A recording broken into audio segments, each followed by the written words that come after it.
आज मैं आपको एक ऐसी टिप दूंगी जिससे आप आसानी के साथ खोया घर पर तैयार कर सकते हैं। अस्सलाम वालेकुम, वेलकम आई के फूड पिक्सल। उम्मीद करती हूँ आप सब खैरियत से होंगे। तो यहाँ पे हमने एक कढ़ाई ली है और उसमें हमने तकरीबन 3 लीटर दूध ऐड किया है। फुल फैट दूध इस्तेमाल किया, आप चाहें तो मार्केट से फुल फैट दूध भी इस्तेमाल कर सकते हैं।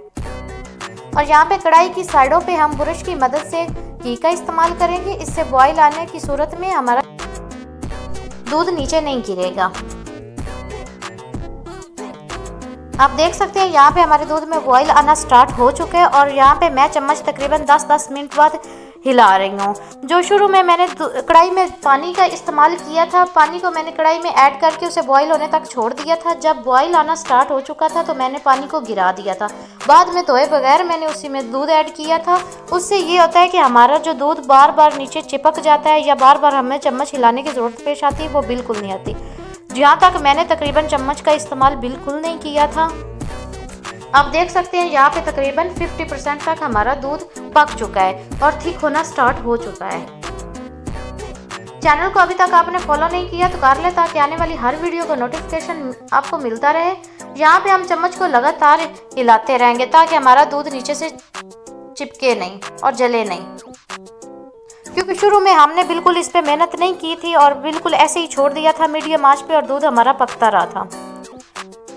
आप देख सकते हैं यहाँ पे हमारा दूध थिक होना स्टार्ट हो चुका है।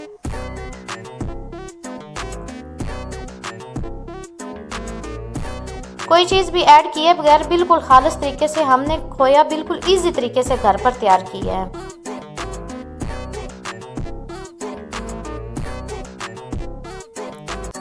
माशाल्लाह जी, मेरे अल्लाह की शान, देखे खूबसूरत सा खोया हमारा तकरीबन बन के तैयार है।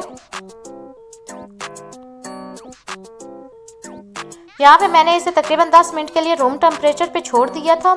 आप देख सकते हैं कोई चीज़ भी हमने इसके अंदर ऐड नहीं की।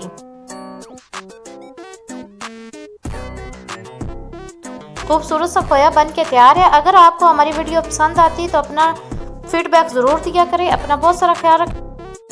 अल्लाह हाफिज़।